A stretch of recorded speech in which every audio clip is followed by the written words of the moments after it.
चलिए, नमस्कार। आज हाई स्कूल के बहुत ही इंपॉर्टेंट क्वेश्चन के बारे में हम चर्चा करेंगे, ठीक है। और ये आप लोगों के पास पर डे कुछ ना कुछ क्वेश्चन जा रहे हैं, आप उनको अच्छे से तैयार करते रहिए ताकि आपको त्रिभुज के सारे क्वेश्चन आपको सॉल्व हो जाए। और जितने भी क्वेश्चन हम बता रहे हैं आप लोगों को, वो सभी क्वेश्चन तैयार करेंगे। पक्का है कि बोर्ड परीक्षा में ये क्वेश्चन आपको वहाँ मिल जाएंगे, ठीक है। अब हमारा जैसे आप लोगों को हम 2 क्वेश्चन बताएंगे जो कि हमने पहले से लिखे हैं आप लोगों के सामने, ठीक है। तो आपको बड़े मन से समझना है, इसको ध्यान देना है कि सबसे पहले उसने कहा है कि ABCD एक समचतुर्भुज है। तो समचतुर्भुज किसे कहते हैं, ठीक है। तो ऐसा चतुर्भुज, देखो ये है हमारा समचतुर्भुज। पहले तो समचतुर्भुज की परिभाषा आपको अच्छे से पता होनी चाहिए, तो आपको पता चलेगा कि हमारा समचतुर्भुज किसे कहते हैं, ठीक है। देखो, समचतुर्भुज उसे कहा जाता है जिसकी प्रत्येक भुजा क्या होती है, बराबर होती है। प्रत्येक भुजा क्या होती है, ऐसा चतुर्भुज जिसकी प्रत्येक भुजा क्या हो, बराबर हो।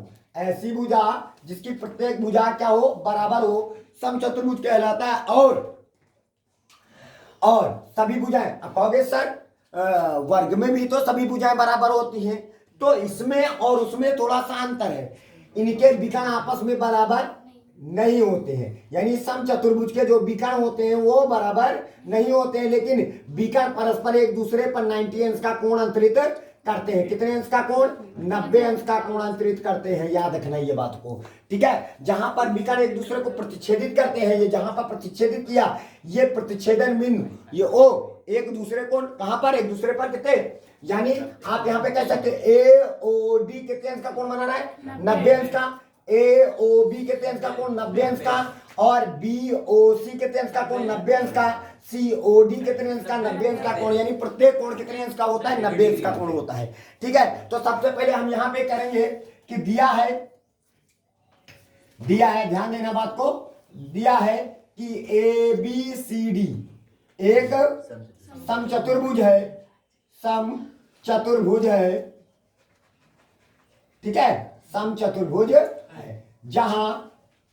जहां आपको यह समझना होगा जितनी OA की लंबाई होगी उतनी OC की भी लंबाई होगी समचतुर्भुज में। तो OA बराबर क्या हो जाएगा, OC हो जाएगा। और आपके पास जो OB है वो किसके बराबर हो जाएगा, OB बराबर किसके बराबर, OD के बराबर हो जाएगा। ये आपके पास पता है, ठीक है। और अब हम यहाँ पे क्या करना है, और एक चीज और कह सकते हो कि सर इसका मतलब जो AC है, ध्यान देना, AC है एक प्रकार, ये चीजें हमें क्या है, ज्ञात है। एक प्रकार से कह सकते हो कि क्या है, ज्ञात है, ठीक है। ये ज्ञात है, या ज्ञात किया हमने। तो आप यहाँ पे पूरा जो AC है, ध्यान देना बात को, एकदम बेसिक बताएंगे। AC है वो बराबर किसके है, OA प्लस का OC के बराबर होगा कि नहीं, OA प्लस का OC के बराबर होगा। तो AC बराबर, तो OA और OC आपस में एक दूसरे के बराबर है, तो OA प्लस का OA कर सकते हैं, ठीक है। OA कितना हो जाएगा, 2OA, या आप 2OC भी कह सकते हो कि नहीं। इसी प्रकार आप दूसरे विकर्ण के लिए आ जाइए। किसके दिखाई पड़ रहा है सबको, इसी प्रकार दूसरे में क्या है, जैसे ये BD है, क्या है BD, तो BD बराबर 2 OB कह सकते हैं, या और 2 OD भी कह सकते हैं कि नहीं कह सकते, 2 OD भी कह दिया। इतनी बात आई, यानी ये आपका क्वेश्चन नंबर आपके पास सपोज सेट 1 है और ये क्वेश्चन नंबर आपके पास 2 है। इतनी बात सबके समझ में आई। अब बताइए, सबसे पहले इंपॉर्टेंट हमें सिद्ध क्या करना है, जरा उस पर फोकस करिए। AB स्क्वायर, जरा देखिए समकोण त्रिभुज है कि नहीं, और समकोण के सामने वाली भुजा काट है कि नहीं, इसका स्क्वायर। BC जरा देखो, ये समकोण त्रिभुज है, उसके सामने वाली भुजा काट। और CD देखो, ये समकोण त्रिभुज है, सामने वाली भुजा CD, और ये समकोण त्रिभुज है, सामने वाली भुजा काट है कि नहीं। इसका मतलब हमें क्या त्रिभुजों का प्रयोग करके लगाना, 4। तो यहाँ पे सबको किस विधि से लगाएंगे, पाइथागोरस प्रमेय से। तो ठीक है, चलो हम अब हल करते हैं। जरा देखना बात को, हेलो ध्यान देना बात को। तो सबसे पहले हम त्रिभुज AOB से, है ना, AOB से, और किसका प्रयोग करेंगे, पाइथागोरस, यानी सारे जितने भी हमारे पास त्रिभुज होंगे, जितने भी त्रिभुज लेंगे हम पाइथागोरस से उनको हल करेंगे। बताइए कर्ण का स्क्वायर होगा, कर्ण का स्क्वायर बराबर क्या हो जाएगा, ए बी का स्क्वायर बराबर ओ बी का स्क्वायर और प्लस का ओ ए का स्क्वायर। इक्वेशन नंबर आपके पास कौन सा हो जाएगा, तीसरा बन जाएगा। समझ में आ रहा है ना। फिर उसके बाद ये वाला समकोण त्रिभुज कौन सा, त्रिभुज बी ओ सी से, ठीक है, इसको भी कहां से लगाएंगे, पाइथागोरस प्रमेय से लगाएंगे, पाइथागोरस प्रमेय से, ठीक है। अब हम इसको भी पाइथागोरस प्रमेय से, तो ये वाली भुजा क्या होगी, कर्ण हो जाएगी। तो बीसी का स्क्वायर बराबर, बोलो बीसी का स्क्वायर बराबर ओसी का स्क्वायर प्लस ओसी का स्क्वायर प्लस का ओबी का स्क्वायर हो जाएगा। समीकरण नंबर कौन सा बन जाएगा, और अब कौन सा त्रिभुज पकड़ा जाएगा, बोलिए। अब हमारे पास त्रिभुज बन जाएगा, कौन सा आ जाएगा, त्रिभुज कोण हो जाए, त्रिभुज सी ओ डी से, और काहे का प्रयोग करेंगे, पाइथागोरस प्रमेय से, पाइथागोरस प्रमेय से। तो पाइथागोरस प्रमेय से जब इसका प्रयोग करेंगे तो हमारे पास क्या मिलेगा आपको, बोलिए। तो आप यहाँ पे लिख सकते हो सी डी का स्क्वायर बराबर ओडी का स्क्वायर और प्लस का, और हमारे पास ओसी का स्क्वायर, ये हो जाएगा। इक्वेशन नंबर कौन सा बन जाएगा। अब आ जाइए त्रिभुज, अब कौन सा त्रिभुज हम लेंगे, यानी ए ओ डी से, ठीक है। इसको पकड़ लेंगे, इसको भी कहे से लगाएंगे हम, पाइथागोरस प्रमेय का प्रयोग करेंगे। यानी जितने भी हम त्रिभुज लिए हैं सभी में क्या लगाया है, पाइथागोरस। तो यहाँ पे हो जाएगा ए डी का स्क्वायर, नहीं दिख रहा, ए डी का स्क्वायर। अब यहाँ पे क्या हो जाएगा, ए डी का स्क्वायर, ठीक है। अब इधर आ जाइए, तो ये हो जाएगा हमारे पास ए डी का स्क्वायर, और फिर इसके बाद पाइथागोरस लगाया है ना, तो वो बोलिए, इधर हम ऊपर से लिख दे रहे हैं, ठीक है, अभी इसको हम बाद में हल करते हैं।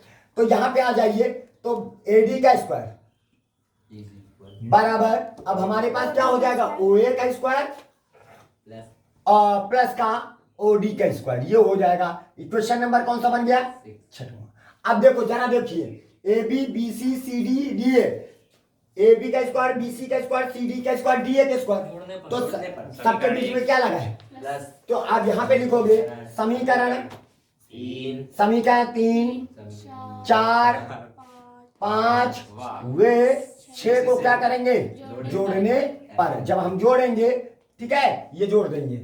अब जोड़ेंगे तो हमारे पास क्या मिलेगा आपको, जरा देखिए, आपको मिल जाएगा ए बी का स्क्वायर प्लस का बी सी का स्क्वायर प्लस का सी डी का स्क्वायर प्लस का डी ए का स्क्वायर, ठीक है। अब यहाँ पे हो जाएगा, अब बराबर, फिर इसके बाद इनको आपस में जोड़िए, जब इनको जोड़ेंगे तो O B square 2 O B square हो जाएगा, 2 ओ बी स्क्वायर हो जाएगा, ठीक है। ओ ए स्क्वायर, ठीक है, यहाँ पे देखिए ओ ए स्क्वायर, और ये यहाँ एक ओ ए स्क्वायर, तो हमारे पास क्या हो जाएगा, 2 ओ ए स्क्वायर हो जाएगा, ठीक है। अब फिर इसके बाद इधर आ जाइए, अब ओ सी स्क्वायर 2 ओ सी स्क्वायर आ जाएगा, और प्लस और 2 ओ डी स्क्वायर आ जाएगा। पहले बताओ इतनी बातें समझ में आई कि नहीं आई।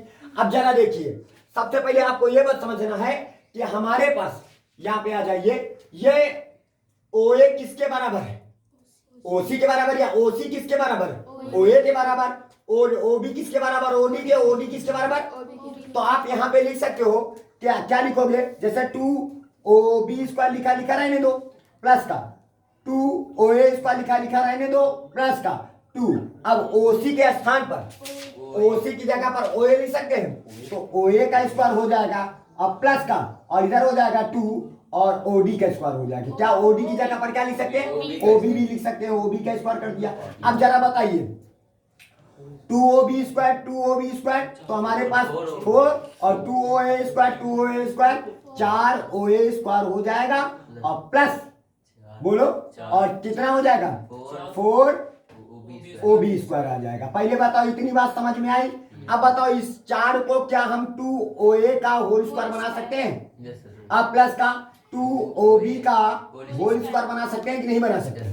अब बताइए 2 ओ बी किसके बराबर है, बी डी के बराबर है, और 2 ओ डी किसके बराबर, और यहाँ पे 2 ओ ए किसके बराबर है, ए सी के बराबर है। तो यहाँ पे आप लिख सकते हो, इसके स्थान पर क्या लिख सकते हो, जरा देखिए, यहाँ पे 2OC किसके बराबर है? AC के बराबर। तो हमने यहाँ पे AC रख दिया और प्लस का 2OB किसके बराबर है? BD के बराबर है। तो यहाँ पे रख दिया BD का स्क्वायर। अब बताइए, तो ये जो हमारा प्राप्त हुआ तो क्या हो जाएगा? AB का स्क्वायर प्लस का BC का स्क्वायर प्लस का CD का स्क्वायर प्लस का DA का स्क्वायर। और यही बात हमें क्या करनी थी? सिद्ध करनी थी। ये हमारा क्या हो गया? प्रूव हो गया। ठीक है, अब इसको नोट कर लीजिए आप लोग, सभी लोग। चलिए अब देखो अगला क्वेश्चन हमारे पास है। जैसा कि अभी आप लोगों ने क्वेश्चन आपको हल किया, हल करके बताया। अब अगला है, कहता है एक समबाहु त्रिभुज ABC की भुजा 2A है। कोई समबाहु त्रिभुज है, यानी समबाहु त्रिभुज किसे कहते हैं? ऐसा त्रिभुज जिसकी तीनों भुजाएं क्या होती हैं? बराबर होती है तथा प्रत्येक कोण कितने अंश का होता है? 60 अंश का होता है। समबाहु त्रिभुज कहलाता है। तो सबसे पहले आपको क्या करना होगा? एक समबाहु त्रिभुज की रचना करनी होगी। हो गया, इसका नाम है A, इसका नाम है B, इसका नाम है C। और जिसमें से प्रत्येक भुजा की लंबाई कितनी है? 2A है, 2A है और ये क्या है? 2A। प्रत्येक भुजा की लंबाई कितनी हो गई? 2A हो गई। अब कहता है शीर्ष लंब की लंबाई ज्ञात करो। शीर्ष लंब जानते हो? ये शीर्ष से डाला गया ये जो लंब है ना, इसको ये लंब है, ये नहीं, इसका नाम क्या है? ये पूरा 2A है हमारे पास, तो इसका नाम रख देते हैं B। और यहां से लेकर के यहां तक की लंबाई हमारे पास क्या है? 2A। ठीक है, ये हो जाएगा। आप ध्यान देना बात को। अब यहाँ पे एक समबाहु त्रिभुज ABC की भुजा 2A है, जिसके प्रत्येक शीर्ष लंब की लंबाई ज्ञात कीजिए। तो सबसे पहले यह जानना बहुत जरूरी है कि जैसे हमारे पास यहाँ पे देखिए, ये एक त्रिभुज बन गया, तो ये दूसरा त्रिभुज बन गया, 2 त्रिभुज बन गए। और देखो दिया है कि त्रिभुज ABC एक का है, एक समबाहु त्रिभुज है, एक समबाहु त्रिभुज है। और जब समबाहु त्रिभुज है तो उसका प्रत्येक कोण कितने अंश का होता है?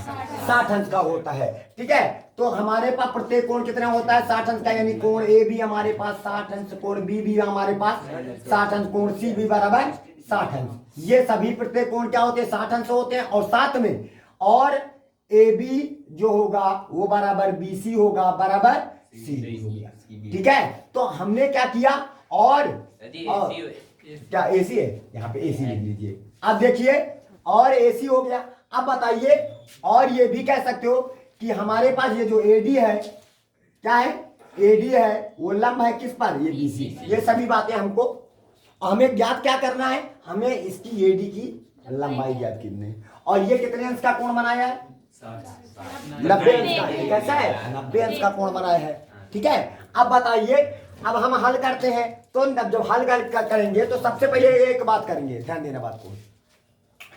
त्रिभुज ADB, अब हल करते हैं क्वेश्चन को। ठीक है, हल करते हैं। आपको ये शीर्ष लंब AD की लंबाई ज्ञात करनी है। तो सबसे पहले, और हम बेसिक में जा करके हम आपको बताते हैं कि त्रिभुज पहले AD, क्या पकड़ोगे? ADB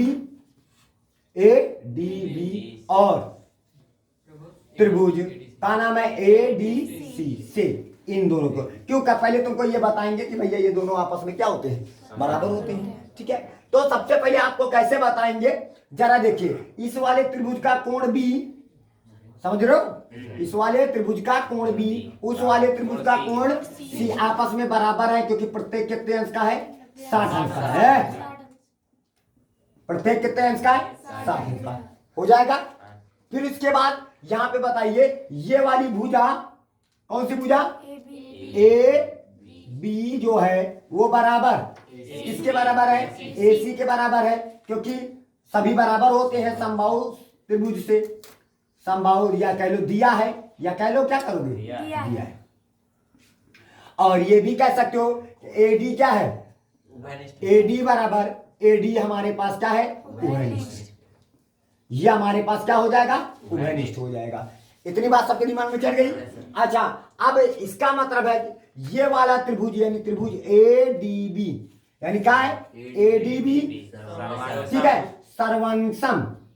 ठीक है, सर्वांगसम त्रिभुज, सर्वांगसम त्रिभुज क्या है? ADC। दोनों किस नियम के आधार पर? SAS। किस नियम से? SAS किसके सर्वांग समता के नियम से।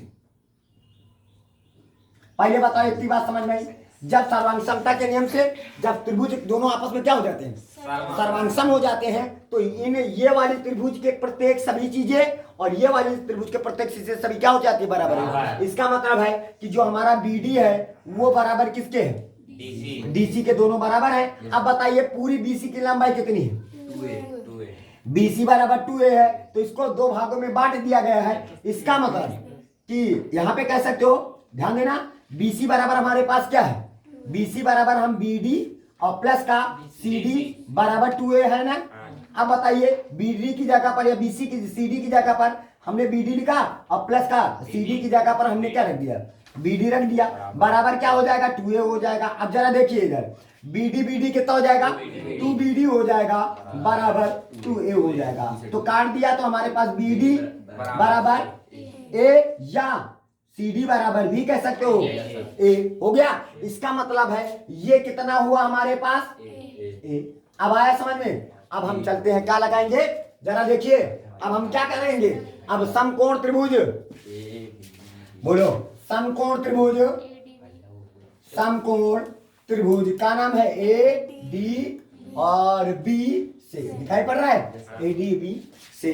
अब काहे का प्रयोग करेंगे, पाइथागोरस प्रमेय से, पाइथागोरस प्रमेय से। तो पाइथागोरस प्रमेय क्या कहती है, कर्ण का स्क्वायर, ठीक है, कर्ण का स्क्वायर यानी AB का स्क्वायर बराबर आधार का स्क्वायर यानी BD का स्क्वायर और प्लस का लंब का मतलब AD का स्क्वायर।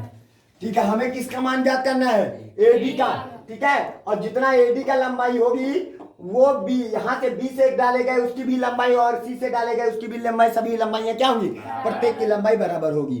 ठीक है, तो यहाँ पे आ जाइए, इसका मान कितना है 2A का होल स्क्वायर, इसका मान कितना है A का स्क्वायर, ठीक है, ये हो जाएगा। और प्लस, और यहाँ पे जरा देखिए, अब यहाँ पे क्या हो जाएगा हमारे पास, अब देखिए इसको, अब यहाँ पे A स्क्वायर हो जाएगा और ये AD का स्क्वायर हो जाएगा। अब बताइए 4A स्क्वायर आ जाएगा, प्लस में था माइनस का A स्क्वायर आ जाएगा बराबर AD का स्क्वायर। अब बताओ 3A स्क्वायर आ जाएगा बराबर क्या हो जाएगा, AD का स्क्वायर, स्क्वायर हटा अंडर रूट लग गया, तो AD बराबर अंडर रूट क्या हो जाएगा 3A स्क्वायर। अब बताइए तो AD की वैल्यू क्या आ जाएगी, अंडर रूट 3 आ जाएगा। बात आ रही समझ में। तो ये AD की लंबाई आ गई। अतः आप यहाँ पे कह सकते हो, अतः समबाहु, क्या बोलते हैं, बोलो समबाहु, समबाहु त्रिभुज में, त्रिभुज में प्रत्येक शीर्ष लंब की लंबाई, प्रत्येक शीर्ष लंब की लंबाई कितनी होगी, लंबाई अंडर रूट 3A, यही हो जाएगा तुम्हारा आंसर। बात आई सबके समझ में, ठीक है। इसको नोट कर लीजिए आप लोग और इसको प्रैक्टिस करते रहिए।